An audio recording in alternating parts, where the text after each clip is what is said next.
All right, what's up? What's up, guys? We're back for another episode of the Lattimore Performance Podcast. I'm really excited about our guest today, Phil Noyes. Teddy and I coach Phil while he was at Pittsford here in Rochester. He was a punter kicker for us, an avid weightlifter. We'll get into some of that as we go in his free time. And then he went and just finished his freshman season at the University of Maryland. Phil, welcome. How are you doing today? Great. Thanks for having me, guys. Ted, how are Of you? course. I'm doing good. It's been a little while for all of us to be together, so it's exciting Yes, we are back. to get the crew back. Phil, let's just start. Tell us a little bit about growing up in Pittsford, how you got into weightlifting, how you got into football, and then we'll go from there. Okay, great. So, football wise, I started playing football on C team in third grade, and then I quit after one season because I didn't like it very much. So I kind of like spread my wings. I thought football took up too much of my time, so I played soccer. I had already played soccer like while I was playing football the first time, but then I just played soccer more. And then in middle school, I wrestled and I did track and field outside of that. But in seventh grade, all my friends decided they wanted to play football. So I was like, I may as well play football. Like, we'll see what's up. And in New York, obviously, in modified football, if you play in the first quarter, you can't play in the second quarter. And we already had a well-established kicker that would play in the first quarter. We had little like kicker tryouts for the second quarter to like see who would be able to play. And everyone missed their field goal, and I made mine. So I was the default kicker. And I didn't really know what was going on, but I was like, I'm the kicker. I may as well practice kicking now. So that's kind of how that started. And then I played in eighth grade, played my freshman year, played my sophomore year, got pulled up, just found out I could punt as well. And it was barbecue chicken from there. But that's that.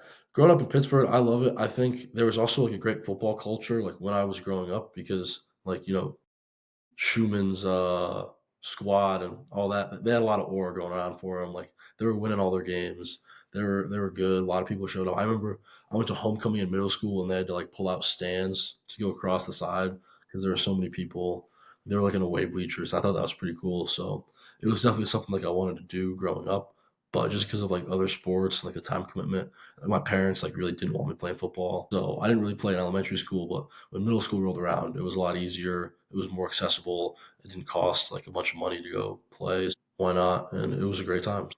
Yeah, the 2010 Pittsford, the 2010s were really good football Yeah. culture. Coach Lynch had us. We were buzzing. So Phil, you get into high school, right? You start playing football. Mhm.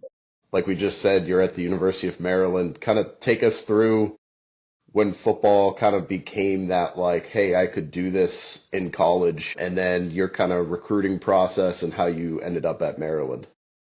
Yeah. So my freshman year, that was like the weird COVID season. So the freshman year took place in the spring, and it was really cold outside and there's snow. And I just remember it was like maybe week two of like my freshman JV season. I was just like running. I don't know what happened, but like I felt this like weird thing in my knee. And next thing I know, I had like really bad tendonitis in both knees, and I like legitimately couldn't walk for like an entire week. So I had to take a bunch of time off. And at this point, I was playing football to be a linebacker that could also kick. So kicking like wasn't really high in my priority, and it was more like I was the only kid on the JV team that could make an extra point. So I was just like I played linebacker and I could also kick, so it was cool. Then after this happened, I really couldn't do anything, and we had a few other people. I literally couldn't walk. I could barely make it up the stairs for like an entire week. It was terrible, and I had to just take time off. I was just going to practice and sitting down. We had a trainer that I would do like mobilization exercises with, and then we had other people try kicking, and it didn't really work. So it was like, okay, you don't have to run around. Like we know you can't really handle that, but can you kick? And I was like, okay, I'll try it. And I could kick and it didn't hurt very much. So I was like, all right, I'll do this. So then I kind of like was more specialized on kicking. And, I made all my extra points that year. I could kind of punt and really I could kick off, which was like great. So then my sophomore year rolled around and that was, I don't know, 3 months later going into the summer and I was going to the summer camps and they asked me to come to like the Pittsburgh Pride camps and like kick. And Coach Romano was there, and that was his first year, and like he was really dedicated to special teams. He watched me kick. He's like, "You're going to be kicking for us this year. Like that's just kind of the way things are." And I'm like, "Great, love it. That's awesome." And I don't really know when this happened, but like halfway through my sophomore year, I remember specifically being at like Aquinas. We were playing at Aquinas, and I was punting towards like the woods, and I hit a punt, and it was like high spiraling. It went really far. I was like, "Wow, that was awesome! Like this is cool." And I'd never done that before. And like suddenly during practice, like I was starting to hit spirals, and I was starting to turn the ball over, and I was like, "Oh, I'm pretty good at this. This is like I could go somewhere. This is like cool." And I kind of like the realization hit me. And I remember Coach Burness was driving me home one day, and he's like, "If you keep this up, like you can go to a Power Five school. Like you have one of the biggest legs I've ever seen." And I was like, "Oh," and I kind of like took that as like him hyping me up, giving me confidence. And then that spring, I was working with some local coaches, and I was doing well. Like they had college kickers there, and I was kicking better than them. I was like, "Wow, okay, maybe he wasn't lying. This is pretty cool." And then I was punting really well that summer, and then the first blue-white scrimmage, I break my hand, and I'm punting with a cast on my entire junior year, and I'm terrible. And I'm like, all right, I'm going to college to kick field goals. I obviously can't punt. Like, this is bad. And like, I got my cast off, and I still couldn't do it. Like, I kind of lost my muscle memory because I had so much muscle memory built up of punting with one hand on the ball when I dropped it, and then I somehow managed to kind of learn to do it with two hands, and then I went back to one hand, and I couldn't do it. So that was like kind of really demoralizing, and it was one of those things where I always thought I was going to be a punter in college, and then I was like, "Oh, looks like I got to kick now because I can't punt for the life of me." So like that spring, I went and I worked with a dude by the name of Jackson Balter. He was a punter at the University of Buffalo, so I drive to Buffalo like after school, and I get lessons with him, and those actually worked out really well. I was like, "Oh, okay, this is nice. Like, we'll do what we have to do." And this is before my senior year, but I still I'm like, okay, I'm going to college to kick field goals. I'm just learning how to punt, so I can punt better in games. I can help my team out. And at this point, I had had some FCS interest, so I'd been on a visit to Colgate. I've been talking to Lehigh and talking to Stonehill, and it was interesting. And I really liked Colgate, and I almost thought I was going to go there like commit before my season started, but I didn't. And then when we're playing McQuaid at home, this was one of those things like my sophomore year when I kind of fell into punting. We're playing McQuaid at home and we had to punt 10 times. Like we got blown out like 28-0 and I had to punt 10 times.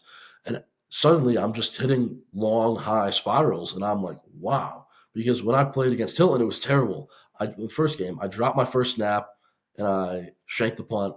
And then I hit like a nose up, like 35-yard punt. Wasn't great. And I just wasn't playing well. I was like, all right. And then I missed an extra point. So I was like, okay, what happened? Like, we got to lock in. And then I'm playing against McQuaid and I'm hitting a punt and it goes like 50 yards. I'm like, wow, that was a high spiral. And I hit another punt and it's a high spiral. It's like a 52-4-6, which is a pretty good punt. And I'm just hitting them. And I had a few like bad punts. Where I'm like, okay, like, wait, I can actually kind of punt now. And I'm like watching over the broadcast and like the announcers are like, oh my gosh, this is an NFL level punt. And like I'm starting to feel myself. And one of the things I kind of realized about punting, especially once I got to Maryland, is a lot of how you play as a specialist is how much confidence you have in yourself.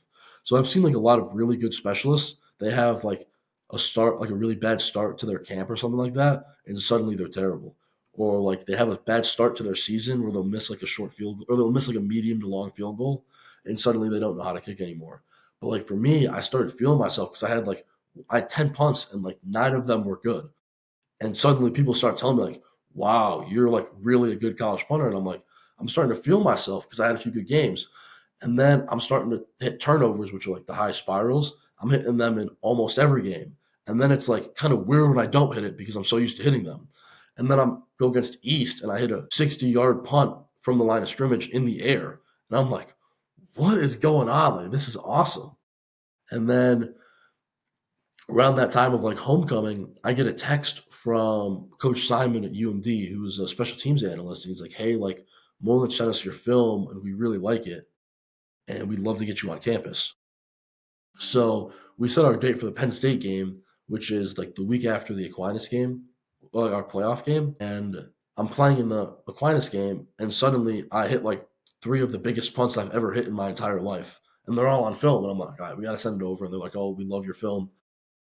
So I go and visit, and I try to do my best, like be a likable person. You know what I mean? Not because a lot of specialists end up being like arrogant douchebags, and like that's just kind of part of the trade. Because like we have to be hyper confident and we have to like know that we're good at our job.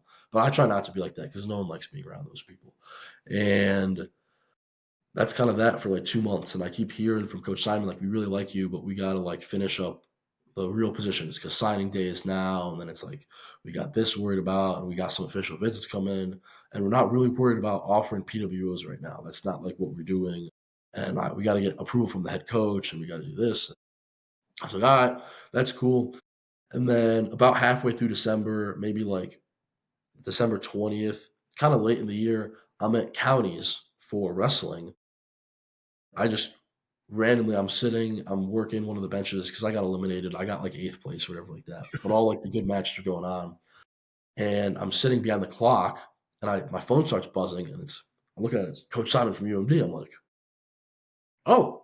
So I pick up the phone and he's like, yada yada yada. Like, we love you as a person, we love your film, and we'd like to offer you a PWO. I was like, oh my God, thank you so much. I'm like freaking out. I'm like jumping around, like doing backflips. Then I end the call, and then I go. The first person I tell is Coach Ricky because he coached Adam Podlish when Adam Podlish got offered to Maryland, and he went to Maryland. He's like, "Oh my gosh, that's like so cool." He's like hyping me up, and that's pretty much what happened. And then I committed like 3 days later because there were like a lot of other schools. I had like I think 3 or 4 other offers. I had offer UB and then a few Patriot League schools, but I was like, if Maryland offers me, I'm going to Maryland. Like, I want to go to Maryland. I love the school. I've been on campus. It was awesome. So that's kind of how that worked out. That was a lot of yap, but Oh, that's awesome. How'd that Penn State Maryland game go? it was like 52-7. It was Oh, really bad. yeah.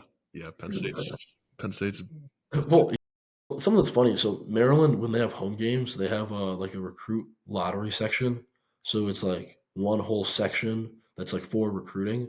So like all of the recruits sit there, but then it's also like an open lottery to the public. So like if you want to go as a recruit, you just like put your name in, and there's a lottery on whether you'll get the seat, but they're free. So we get there, and like all of the seats that aren't filled by recruits are all like Penn State fans that couldn't get tickets. So that was pretty funny, but sounds yeah, it about was right. packed. Here, kind of going along with that story is how do you start to build, a trust and rapport? I know you and Coach Romano had a pretty interesting relationship, but like, how do you go? You come in as a sophomore kicker, Romano's first year in Pittsburgh. How do you start to build that relationship and how it flourishes over your 3 years on varsity at Pittsburgh?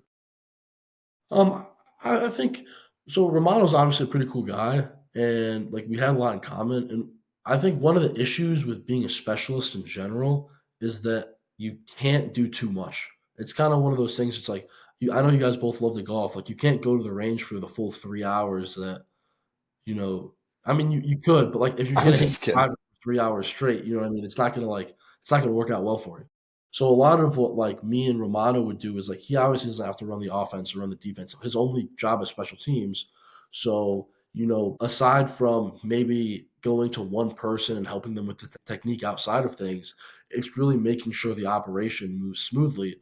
And my sophomore year, what really helped with that is Trey was a really big advocate for me. So Trey Wallman, he's a long snapper at Stony Brook right now, and he was my long snapper my sophomore year. And he was a very big advocate for me because he was also a specialist. And I mean, he played D line, but like, did he really play D line? He was just kind of doing it. He knew what he wanted to do, and he wanted to be a long snapper. When it came to like things where if there was any like lack of knowledge, he would kind of like help us all out because he had really been in the special teams world. Romano, the way I put it is he's a special teams coordinator, but he's not like a specialist coach. So like he knows what goes on special teams, but he was never a kicker. He was never a long snapper in college. Like, you know what I mean? So he knows enough, but like when it came to the real specialist things, it really helped to have Trey there. And we all kind of learned from each other because like I was the only kicker there. So I could kind of tell him how I was feeling about things. And it was like, oh, does this operation time seem too fast? Does it seem too slow? And because of that, me and Romano just spent a lot of time with each other. And if he was like hard to be around, we probably wouldn't be so nice. But he's a great guy. We always talk like we probably made like 400 golf trips that like never made it out of practice. We're like, oh, let's go golfing this weekend, and then we never actually do it. But it's one of those things where after a certain time, I can only kick so much. So, like after that, you know what I mean? We're just kind of like spending time. We're talking about other things. We're kind of figuring out how we can make our team better. Like we go inside sometimes, and he'd give me the rundown of like the opposing team special teams, and he'd like, hey, you have any input on this? Like, is there anything you're like raising an eye to? You know what I mean? So Gotcha. that was pretty cool. I think after a while, he just kind of knew exactly what he was getting himself into because like Molnich and all them, they had to like watch practice and stuff like that, and they saw what I did during the team period. But Romano was that one. He was with me pregame. You know what I mean? So he was there for 40 minutes with me while I was warming up. He watched me punt. He watched me kick field goals.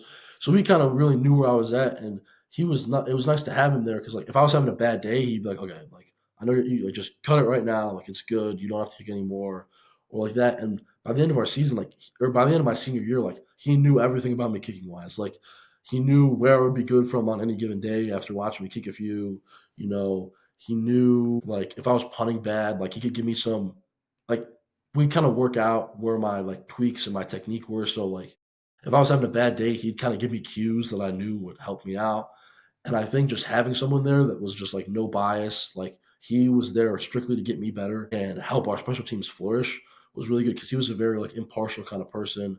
He's also very mellow, so he would never get mad at me if I was having a bad day. He'd kind of help me like recoup my confidence and all that. So having someone like that was really nice, and that's just kind of how you grow so close. So then I think Teddy comes in to start working with Pittsburgh, what, your junior year? So you've kind of had your own weightlifting outside of Pittsburgh, right? And then Teddy comes Mhm. in and he starts to show you some stuff that they do at the Division 1 level. I'll let you and Teddy kind of both talk about this journey because you guys both had some conversations in the weight room of how did that change from your perceptions of weightlifting and strength before Teddy showed up to after Teddy started working with you in the weight room. And Teddy, you can touch on this from your side too if you want. So I think like the biggest difference for me is like Teddy realized that I was when me and Teddy worked together, like I kind of sometimes I'd come to him with some like overuse problems I had or like this and that. And what I really realized is that like I'm very strong linearly, but like outside of that, I really had some like lacking issues there. So, I could squat pretty heavy, I could bench, I could deadlift. I mean, and there were some movements where like I was stronger than like your average person, but I think there were a lot of like movements where I was losing out on athletic potential because I wasn't utilizing triple extension as much as I could have to gain explosiveness. There are a lot of things where, like even now I see a lot on like online about like specific kicker and punter like hip exercises to like gain hip strength and hip explosiveness. Like I wasn't doing any of that. Like I cared a lot about powerlifting and I was like, all right, SBD, that's gonna be the go-to. But Teddy definitely helped me rest, and Teddy would help me do like different exercises that would like test my mobility and test my like strength in certain positions. And I was terrible at all of them, so that was kind of like a wake up call that maybe I gotta start doing things the right way.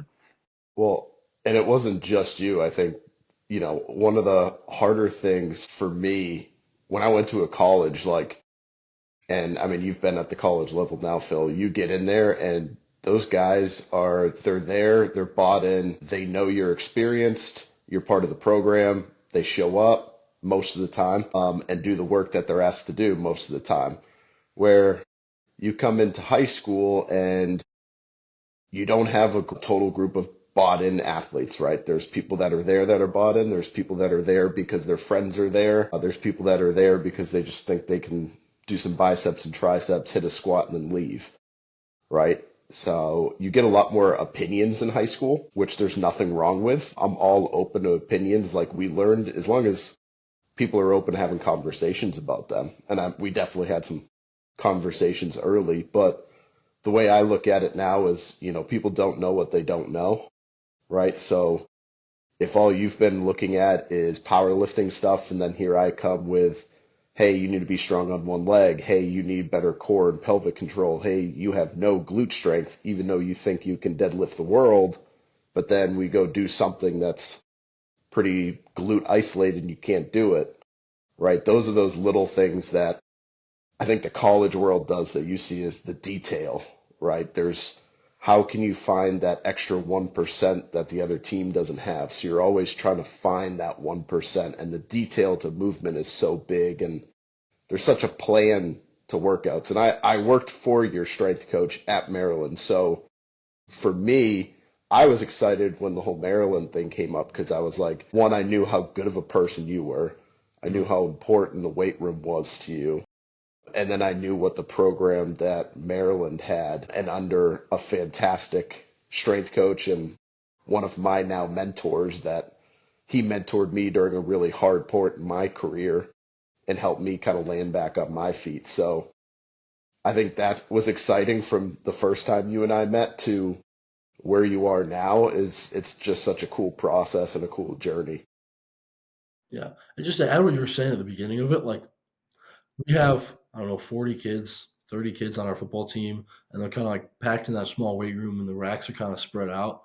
Like in college, how it works for us, and obviously you've been there, is we have like 30 racks on each side. Not all of them are used, but on top of, having RD kind of roaming around and see what's happening, you have Coach T who's kind of running the thing, and then each strength coach or assistant kind of takes like 4 or 5 racks. So they're only working with 10 people at a time, and they can watch everyone, and they can kind of see like what's happening and make sure, if someone's going too heavy on a speed based day, or like they're not hitting their speed on the perch. They're like, hey, stop being an ego head, like lower the weight, work on the speed. We're not worried about fatiguing the hell out of you right now. Like we're worried about getting you moving, especially on this specific workout. Or there's a lot of times where like, sometimes somebody might not be feeling it that day and they're smoking yellows on the perch. And it's like they're hitting the goal speed is like zero point 0.7 and they're hitting like a 1-1. And he's like, all right, what's the point of even doing that? Like throw some weight on, you know what I mean? So they're kind of there to keep you balanced. Where like in high school, like you can go through an entire lift and never talk to you a single time if you're just sitting in the corner and doing that. You know what I mean? So Before we go too that's far, for everyone out there that doesn't know what you're talking about, will you just explain what the perch and those numbers are, kind of what you guys do at Maryland, so people that are listening? So in all of our racks, we have a camera that watches us lift, and it kind of tracks the bar speed. And then we have an iPad which is running a program called Perch, and it shows our bar speed, and it's like on a bar graph. So coaches can set a designated speed or a designated range that they want you to be in for that lift. And then if you're in the range, it'll be green. If you're above the range, it'll be yellow. And if you're below the range, it'll be red.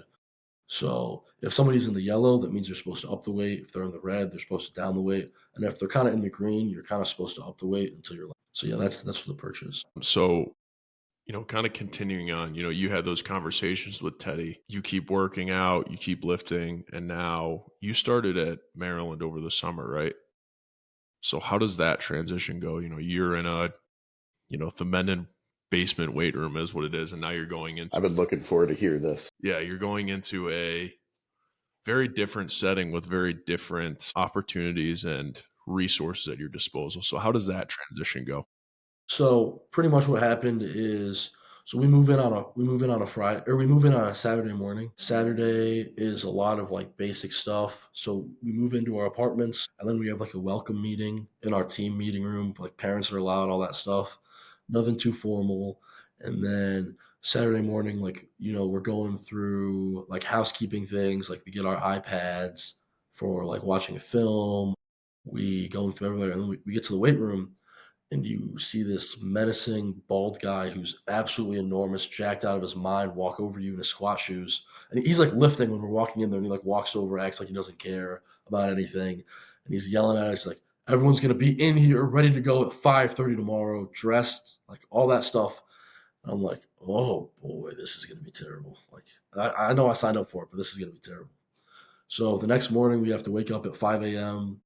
And it got better. Like the lift starts at 6. For the first like week, we were supposed to be ready and dressed at 5:30, but it kind of got pushed up, and people get ready and dressed. And now, like if you get there after 5:55, you're late. But that's besides the point. Anyways, we get there, and like the first day, it's kind of like you go, you get your laundry loop. So like it's really weird. Like you can go in whatever clothes you want. You can wear sweatpants. You can wear whatever you want. You can wear nice clothes, bad clothes. Because you get there, you have a laundry loop. You have like a mini locker that's like attached to the equipment room. You open your mini locker, get your laundry loop, put your clothes on, leave your clothes in your locker, and then you go lift.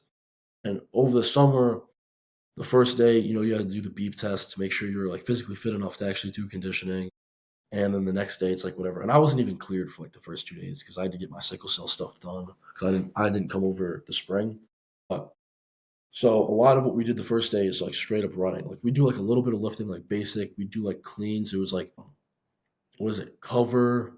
explode, recover, or something like that. I forgot exactly what it was because we don't do that anymore. But a lot of it was like running. So we have these things called tempos, and it's like a different length for each position group. And you got to run back. You got to run down at a certain time. You get some time to rest. You got to run back. It's like 70-yard like pacers. It was kind of whatever. It sucks. It gets worse like throughout the summer.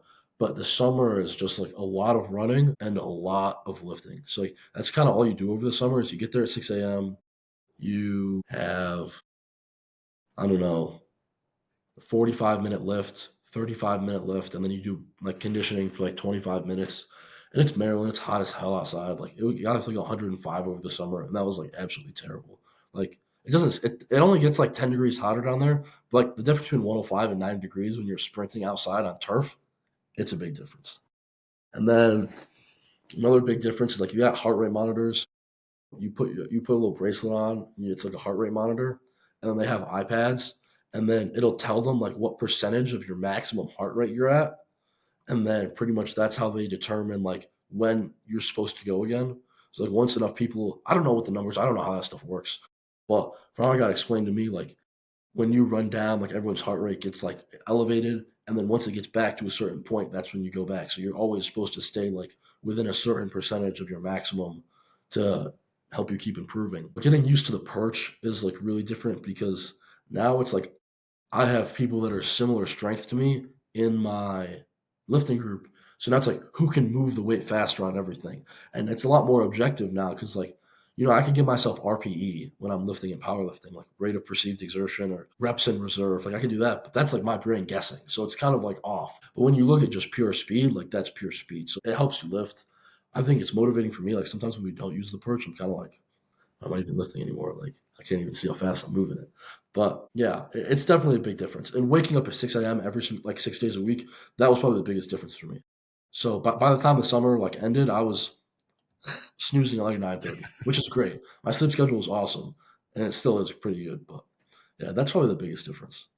Just how order and how detail oriented. That's the big one. Where when we're running like tempos, we have to headbutt the finish, like really emphasize the headbutt. And if you don't headbutt the finish, you get another tempo. Like if one person doesn't, we have 35 freshmen or 30 freshmen or whatever doing that. If you don't headbutt the finish, everyone's running again.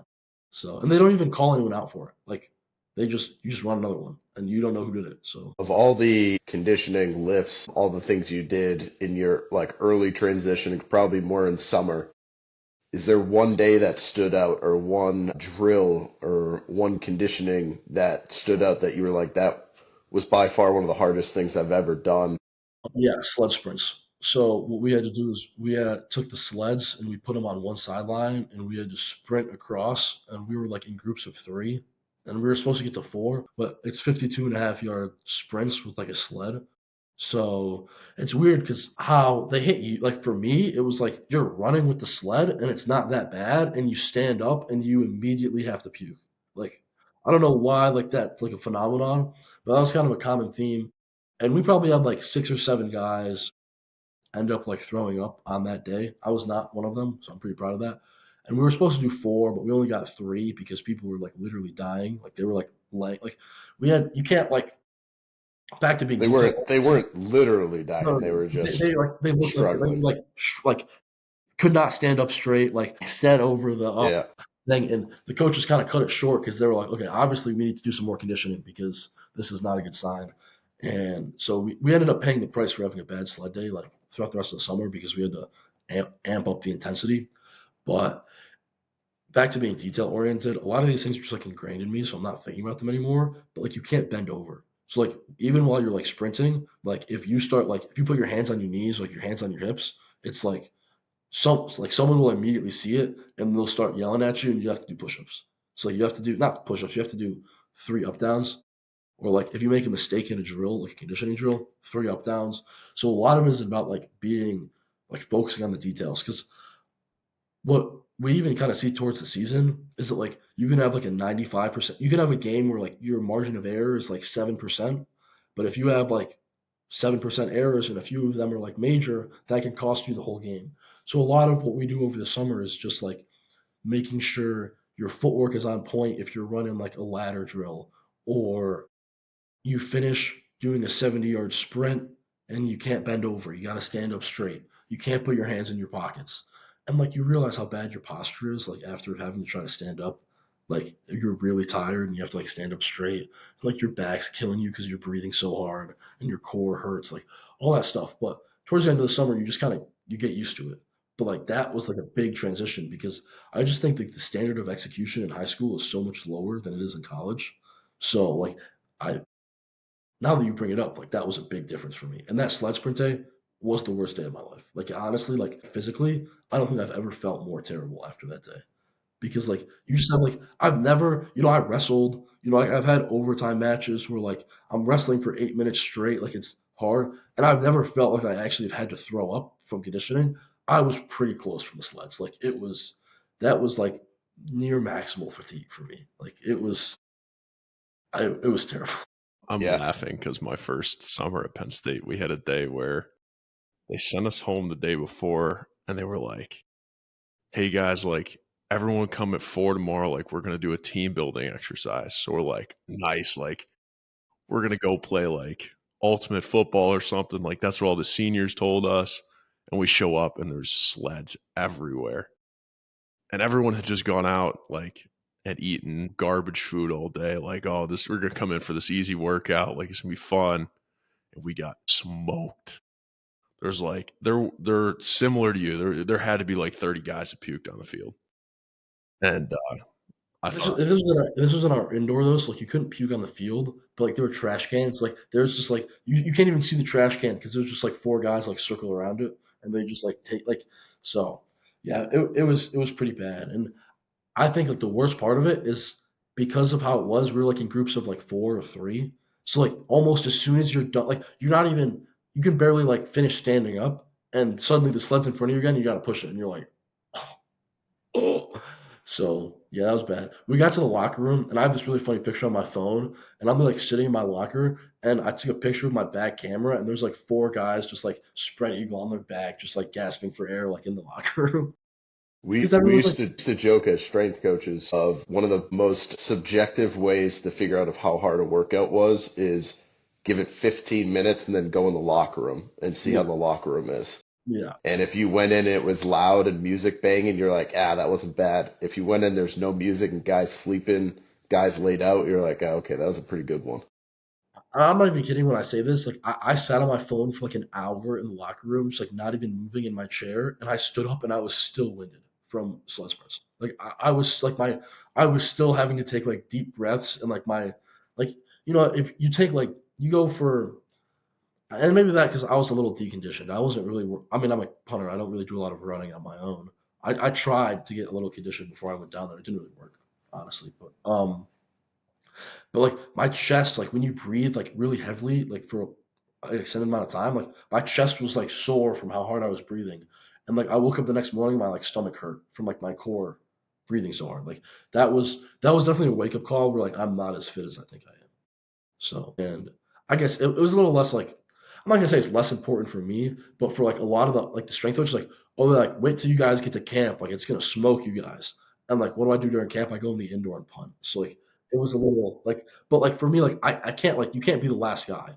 So like even when you're running as like a group, like you can't be everyone kind of ends up like I wouldn't say in a line, but like within like a same like margin where like everyone's close. But if you're like a straggler, it doesn't matter what position you play. It doesn't matter if you're a 400-pound lineman or like the fattest kicker you've ever seen. Like you can't be the odd guy out. So it kind of like socially prior like pressures you to like for the other guys like they have internal motivation. Like this is going to make them better at football and it's going to make them better at their position. I don't know if running is going to make me a better punter, but it's going to make me a better teammate. So like that's kind of how I think about it. And you can't like that's kind of where a lot of the stigma for specialists comes from is because they used to like sit out of drills, but now that they actually have to do everything, like you can't be like, oh, like you're just a punter. Like I do the same workouts as you, so like it's whatever. Yeah. But you kind Well, of it's like a team building thing.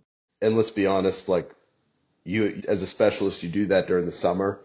Once camp starts and season starts, you just get deconditioned Yeah. Oh, because it's you're terrible. not doing that I kind of am stuff not ready. anymore. I actually started playing basketball here to get ready for turf time because I got to get my like cardiovascular system back up and running. So I think, too, the biggest takeaway for any high school athlete that just heard what you said is the attention to detail part. Because, like you said, it's so different in high school to college, being to places on time, showing up to practice on time. Like in high school, you kind of can get away with it because, high school coaches, it's harder to be. You're not there for football. You're playing football. There's a lot of guys that just play football because they want to be on the football team. And as a high school coach, you kind of just have to accept that. It is what it is. But like for those guys that want to go from, that have aspirations to play beyond high school, I think that's the thing that you can focus on now. Like if you start to focus on your attention to detail on the small things and asking people around you that have been there and know, that's a great opportunity to get a step ahead and be prepared going to college. Because you did a lot of that. I mean, you love asking questions, which is Oh yeah, good. love asking questions. And I kind of had to learn how to shut up when I got to Maryland. People don't actually like being asked stupid questions. Like it's cool in high school, but it's not cool in college. So I had to learn the difference. You kind of got to learn like when to shut up and when to like. You can't interject your own opinion. Like that's like the worst thing you can do. In my special teams, so this was like the second day of camp or maybe like the third day of camp, and we're like watching our film, and I kind of like the coach said something wrong, and like I corrected him, and he like realized he was wrong, but he was like, "You shut up." I was like, "Oh, all right, cool, got it." Won't say anything. So you kind of like got to know your place. If one of like the senior kickers like corrected him, I'd be like, "Oh yeah, thank you." I missed that. But like for me, like it was the third day of camp. Like I can't say anything, and he was a news coordinator too. Not coordinator, but he was a new analyst. I only met him like the day before that, so it was kind of like rude for me to. But I learned my lesson.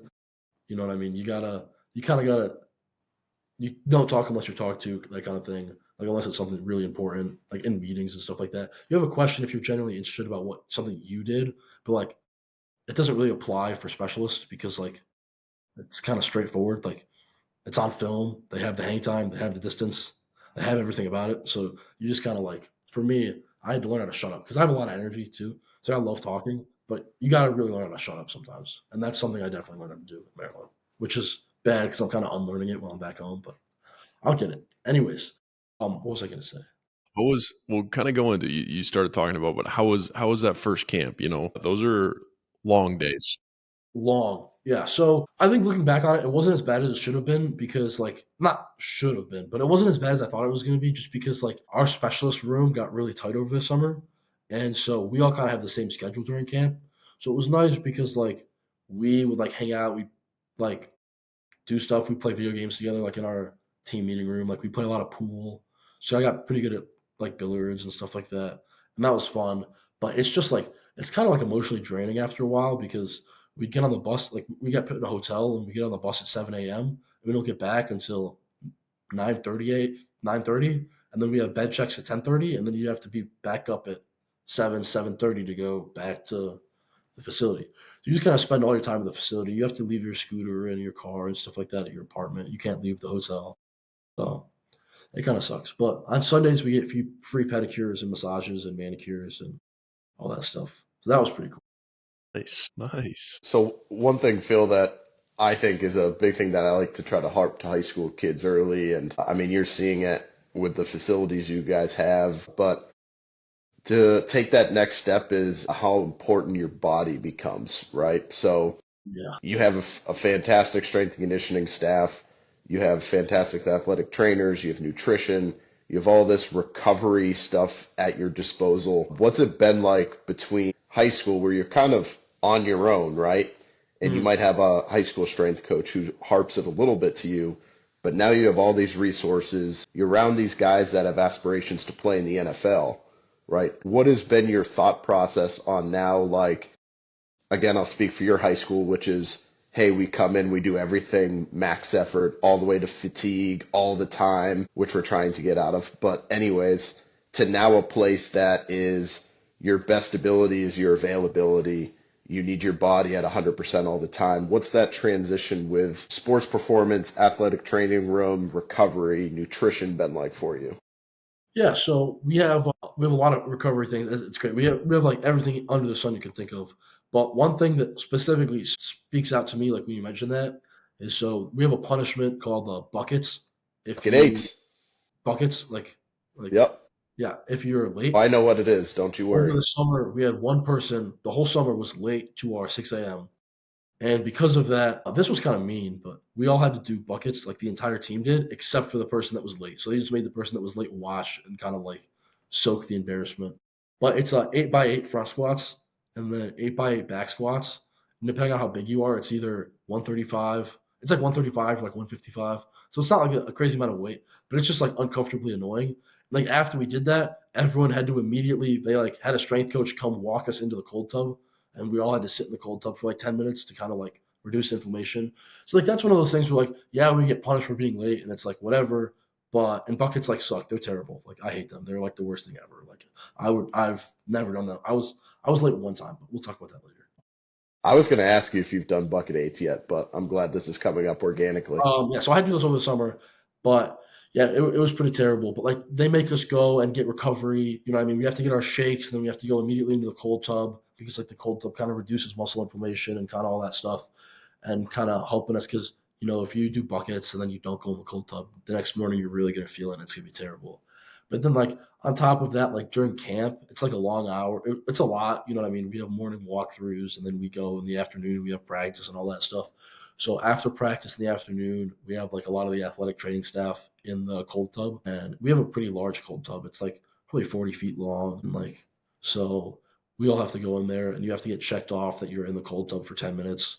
So for me, like as a specialist, there's some days I don't even kick. So like it's kind of like I still have to go in, but like for everyone else, it's really important to like make sure your body's healthy during camp because camp is like we do taper up. It's not like we go 0 to hero to start, but it gets there pretty fast. And you have pretty much a month to go from you're in helmets and spiders to you're in full pads and we're playing UConn tomorrow. So, like, that was that. And then after every single lift, we have like our shakes. And obviously, not everyone has access to custom made protein shakes for you. But like, we walk out and there's a little name, there's like a little, what's it called? Name tag. Yeah, it's kind of like an index card with your name on it and your shakes like behind it. It's like smaller. I'm trying to think. It's like when you get like two pieces of plastic over a piece of paper. I'm trying to think what that's called. You know what I'm talking Laminated. about? Yeah, it's like a laminated little slip with your name on it, and then they put your shake behind it, and you like pick that up and you go, and then like you have vitamin D tablets on them. So like you have like some people get the daily dose, and some people get like the weekly dose, depending on if you're low in vitamin D or not. And like they prick your blood at the beginning of the semester to make sure like to test your blood, like your vitamin D and stuff like that, and all your other vitamins. That's like really like, and then on top of that, like for meals, we have two mandatory meals today, which is breakfast and dinner. And we have to like sign into breakfast and dinner and they like check you off. And there's like a punishment for missing meals. So like you have to make sure you're eating, you know what I mean? The nutrition staff is kind of walking around, like seeing what everyone's got on their plate. There's plenty to eat, but like they're trying to make sure you're eating balanced and you have enough stuff on you. And they treat us great. We have all the food you can think of. In the morning we have like custom made omelets and like a huge kind of black stove in the middle or a black stone, and we have like chefs. You can get waffles, pancakes, omelets, like whatever you want. They really take care of us. But at the end of the day, it's all to make sure like we're getting our nutrition in, we're getting our recovery in, and we're able to perform at the highest level. Nutrition is very important. We get lots of spiels about it like every single day. Like every single day. It's like nutrition, nutrition, nutrition. Teddy definitely That's never really the said fuel. that. What? Teddy definitely never said that Yeah, at Pittsburgh he's never said that before in his life. once. It's all right. Once you went there, I knew all the things I said would just get confirmed, so I'm okay But yeah, with for that. sure, for sure. I think I actually probably, if I look back right now, have a text from Phil earlier this year, and I think it says, "Hey, just so you know, Teddy and you were right about everything." Yeah, I remember saying that. Yeah, so I think it's like it's kind of hard to believe like as a high schooler like what it actually takes to be like be a high level athlete, but then you actually get like thrown into the mix and you're like, yeah, this is about exactly what it takes to be a high level athlete. So speak on that, Phil, because I like that, because that was going to be a question I had later on is, all right, like you are where you are right now. If you could rewind to like you as a sophomore, junior, senior, knowing where you're going to now, what are your like biggest pieces of advice for, the true high school kids that want to take that next step? I think a lot of it is like recovery is more important than like what you do. I would say recovery is about the same importance or more important than what you actually do, like in the weight room or like on the field. So like if you're going and you hit a very good lift and you have the best lift of your life, but then you don't eat afterwards, you have a little ball, like a little candy bar as a snack before you go to bed, and then you go to bed at 2 a.m. and wake up at like 8 a.m. to do whatever, and you're skipping out on your or you're playing video games late, like that stuff, like it doesn't seem like it harms you that much, but like it really impacts you. Because I noticed the biggest jump in like my overall, like not even in relation to like football, but like my overall health, and then on top of that, also my performance and like how I just felt and confidence, all that when I started sleeping better, and I'd get 8.5 hours of sleep every single night, and when I be eating like good healthy food all day long. Like it doesn't seem like it's a big difference maker, but once you actually do it, you notice how much it is. And then that just kind of sets you up for success because you know you're doing everything right. So like if you have the systems in place to get better, you will get better. So a lot of it is like I think people in high school are way too like result oriented where it's like, hey, like I need to go to the D1 level. I need to go here. But if you can put systems in place to ensure that you will and you follow your systems, like you're not gonna become a D1 athlete overnight, or you're not gonna become like you're not gonna hit a home run 450 feet. I don't know, like other sports references. Like it's not gonna happen overnight, but if you put the systems in place to continually work and get better and better and better, that's what's gonna elevate you that level. If you're too focused on where you end up, you're never gonna even get halfway there. Like that's like a big thing that people don't realize is that like you just gotta do the right things first before the right things happen. Yeah, I think I mean, unbelievably said, Phil. Honestly, I couldn't agree with you more. The systems part I love, but I think you said it on point is, especially in high school, is everyone's so results driven and they're not focused on the process or the systems in place to get to those results. So yeah, I couldn't agree more. yeah, I think of playing at a Division 1 level or even going to college, like that makes you an above average person. So if you fall into the trap of your friends that just are there to play football and you do the things, you're going to get average results. But if you focus on creating, like you said, that process where you're doing things that other people aren't doing, that's going to separate you and get you to where you want to be. And on top of that, I think and one of the biggest ways to do that is to like, you gotta learn how to like truly enjoy what you do. Because like if you do things like, and this is like kind of my mindset, and this like goes to like my fitness background, but it goes to my mindset with like diets. Where like if you're on a diet and you're like, oh my God, I'm on this diet, like this sucks. I can't wait to lose the weight and get back to my old diet. You're doing it wrong. You have to like fundamentally change the way you think about food so that it's not a diet to you. It's just how you eat now, and you're just being healthier. Like that's the way that like I always like when I see people online talk about things, and you got to put it the same way in football or like as an athlete. Where like if you're doing things and you hate them, like you have to figure out a way to like change your mindset about things and change the way you like attack the day. Like that's a big thing that we talk about in Maryland is like when we're running sprints, it's not, oh, we got one more. It's I got one more opportunity to be faster. Like I have one more opportunity to beat my partner to the end. It's you have to like if you want to get better at something, it's not that you have to enjoy everything, but you have to go about it. And like I love punting. Like there were days where Romano literally had to take the balls away from me because I would punt too much. And that's like why I am where I am today because I love punting so much. I love seeing the ball fly high in a spiral and drift right and do all these things. But like if you're going to the weight room and you hate the weight room, like you got to figure out a way to like find things to do in the weight room that you enjoy. Like when people say they hate squatting, my response to you is your squat technique sucks because anyone that has good squat technique loves squatting. Like it's just the way things are. And like so this is kind of something I'm passionate about. But love, like if you have to force yourself to do things, it's probably that you're doing them wrong. Like you have the wrong mindset about them. You have to like change. Yeah, I've just said the same thing like 5 times in a row. But if you want to be a much better athlete, you have to learn to love the process of becoming a better athlete, not learn to love the fact that you are a great athlete.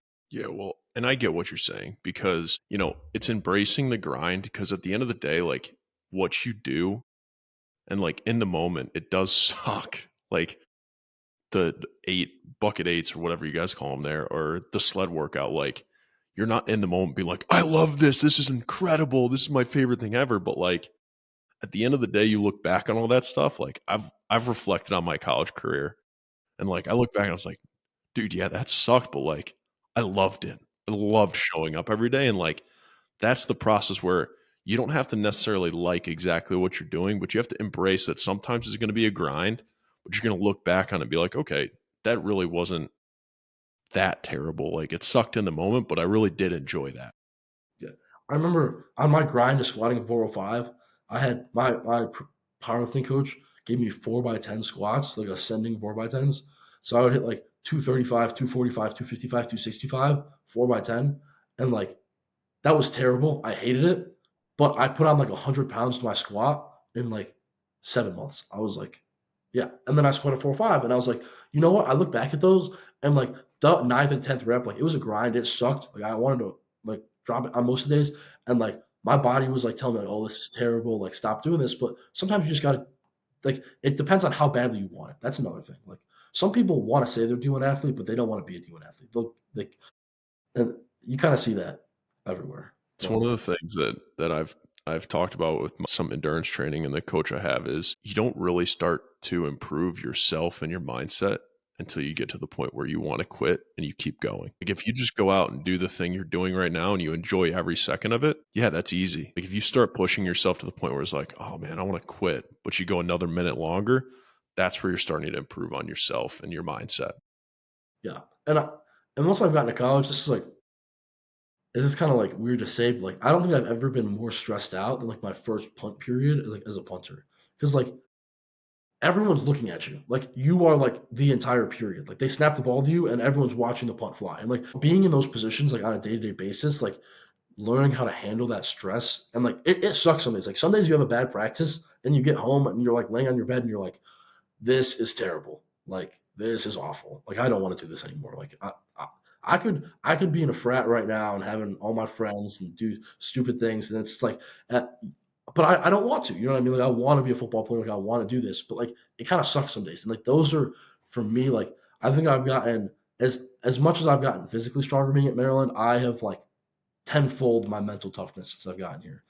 So I was going to say, the way you're talking and everything sounds like you've been in some of those mindset meetings with RD and the staff a few times.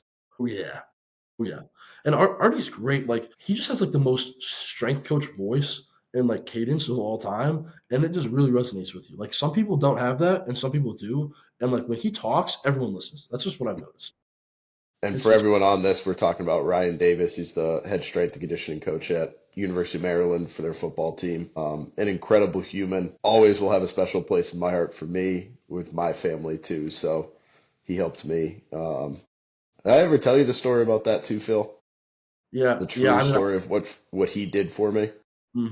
yeah, Because, I was at a point where I had just gotten fired from being a full-time strength coach, no job, pregnant wife, and I remember being on a treadmill at LA Fitness in Louisville, Kentucky, and he was like, "Hey, if you want to be an intern for me, you can sleep on my couch. Come out here." And that was on a Saturday. And I was like, "All right, when do you need me?" He was like, "I need you here for the team meeting tomorrow." So I was like, "All right, let me go home, tell my wife, and I'll be there." And went home, told my wife. Next morning, got up, left, drove right to Maryland. First time meeting him in person. Went to the team meeting, and then went right to from being a full time strength coach, who to I was kind of, or as RD said, the lead intern. He was like, "I'm not going to treat you like an intern, but I want you to handle the interns." And I slept on his couch, um, lived in his apartment with him and his wife Marissa, and who I called mom and dad. And they were great. He helped me. I mean, at the end of the day, I had two interviews when I was there. One of them was at Colorado. Coach Locks was close with Coach Tucker, so Coach Locks was calling for me. RD was calling for me. And I mean, that's how I was able to get to Colorado, was because of him and his connections. And he even taught me a lot, put me in a lot of situations. So you learn a lot in these experiences, and you grow up a lot, no matter how old you are. And they correlate to not just football, all the things you're saying in life too. I mean, even when football's over and you have a career and a job, there's going to be days that you absolutely hate what you're doing. But again, it's the systems and the process of, you got to rely on you're doing this for a reason and there's a bigger picture at hand, and that some of these small uncomfortable times will lead to big triumphant times. Yeah. And one of the I'm glad you like mentioned that about like going from a head strength coach down and back up, because one of the things that we talk about a lot at Maryland is like you don't have to be perfect in anything that you do, but there's a reasonable expectation that you'll get better. And that's a lot of like as an athlete, like you don't have to be like the perfect athlete. You don't have to do everything perfectly like the first time, but like there's a reasonable expectation that as you improve, like you're going to get better. And that's I see that a lot like in every level of our program, is that like people on top are really working to see the people that are below them get better at what they do. So like RD gives a lot of opportunities to like the assistant strength coaches to like run some Devo lifts. So they get to see what it's like to be a full like to a head strength coach. Or like he kind of watches and he kind of like he'll run some of the meet or he'll run some of the Devo lifts, and you know what I mean? It's like here and there, but like everyone gets an opportunity to like become better at what they do and to develop. Development is the most important part of any football program, is becoming better and getting better. And that's like a big part of why I like Maryland so much, is because like they understand that like you're not going to be perfect the first time you do anything. But again, there's a reasonable expectation for you to develop and get better and not regress. So, and they do a great job of that. So I think as a team, everyone got better this year. It's just good to know. Yeah, That's good. I would agree. All So, right. Well, Phil, I don't want to take up too much more of your time. So we got two. We do this every time at the end. We got two finishing questions for you. Not too crazy for you, but should be fun to kind of reflect on and look forward for you. But number one, favorite moment from your freshman season. Let's go like game/season wise, like after camp. rushing the field, like when everyone rushed the field after we beat USC, we were down. We were down 14 points in the fourth quarter with like 10 minutes left, and we go down and score, and we go for two, and so now we're down 6 points, and USC is driving down the field with about 2 minutes to go, and it's like 4th and 6, and they're kicking a 42-yard field goal, and we block the field goal, and we return the field goal like 70 yards to like the 20-yard line, and then we score with like 30 seconds left, kick the extra point. It's like 31-30. And they're starting to drive down the field. I mean, they only need a field goal. They're on like the 40-yard line. It's like 4th and 6. They throw a check down to the running back. And the running back kind of like turns like this, catches the football, and gets absolutely smoked by our middle linebacker. And the ball goes flying, and everyone just like runs onto the field. Or not everyone doesn't run on the field. Everyone like jumps around, and then we take a knee, and then everyone runs on the field. And like the fans are running down. And I mean, that stadium, like, because we were down so much at halftime, we were down like 14 at halftime, and then we scored, and then they scored again, like whatever. But like half the student section probably left, but like our entire home fan base was still there, and everyone's like flooding down, and everyone's like jumping around, super excited, and people are taking pictures with everyone. And then going back to the locker room after that was like probably my favorite. And USC blew two 14-point leads in the fourth quarter. They did it against Penn State too. That is fun though. We they stormed the field when we beat Ohio State in 2016, and that was I mean, that's got to be one of my favorite memories from Penn State. Last question. Now, what are you most looking forward to for the rest of your college career? I think watching myself develop, because I think as a specialist, like especially it's hard. And I think a lot of freshman specialists definitely underperform, because the biggest difference as a specialist between high school and college is expectations. So like in high school, if I like hit like a 50-yard punt, that's like a complete line drive. It's like a 3-6 hang time, doesn't turn over like nothing. It's just like goes far. It's like, wow, that's a 50-yard punt. That's great. If I do that in college, like that's a touchdown for the other team. It's kinda hard to, like, get used not it's not hard to get used to them, but it's just kinda different knowing that you kinda have to be perfect in college, and, like, it's not that you have to, but the expectation is that you're gonna be perfect, and that's kind of a hard expectation, because when you try so hard to be perfect, sometimes you miss small, but sometimes you kinda, like, self-destruct, because you're like, "Oh, like, why isn't this happening?" And then you get frustrated and, like, you lose confidence, and, like, that had happened to me, like, for, like, a little bit during the season at some point, but kinda watching yourself, like, grow and, like, harness those expectations and use them to fuel you to become better rather than kinda let them, like, break you down. So, And that's why you see like there are a lot of freshman specialists like around the country that play, and a lot of them don't do as well as you think they should have. And then you'll see like they might average like 42 yards their freshman year, and then suddenly their junior year they're averaging like 47, and they're one of the best punters in the country.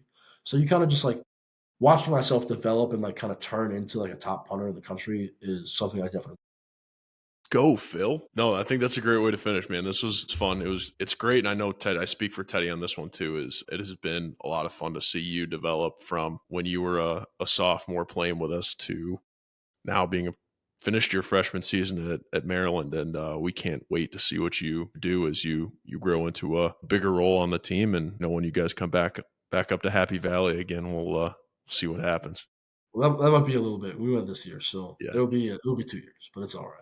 That's all right. We play it every year. And there's always gonna be good banter, especially when we beat you guys next year. I mean, man, maybe I'll just have to come down to Maryland next year.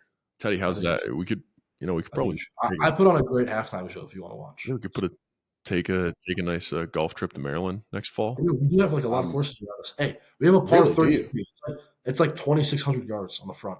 I shot 37. It was great, but it's all par threes and par fours, and they're all short, and you can like one putt all of them. The greens are terrible, so they're super slow. You hammer them, and they all just like dive right into the hole. So, and then we have an actual good golf course. Maryland's great. You guys should definitely come down. All right, I think we can probably manage that at some point. But Phil, thanks, man. Appreciate your time. Good luck with everything, and we'll see everyone next time. Yeah, see you. Appreciate it.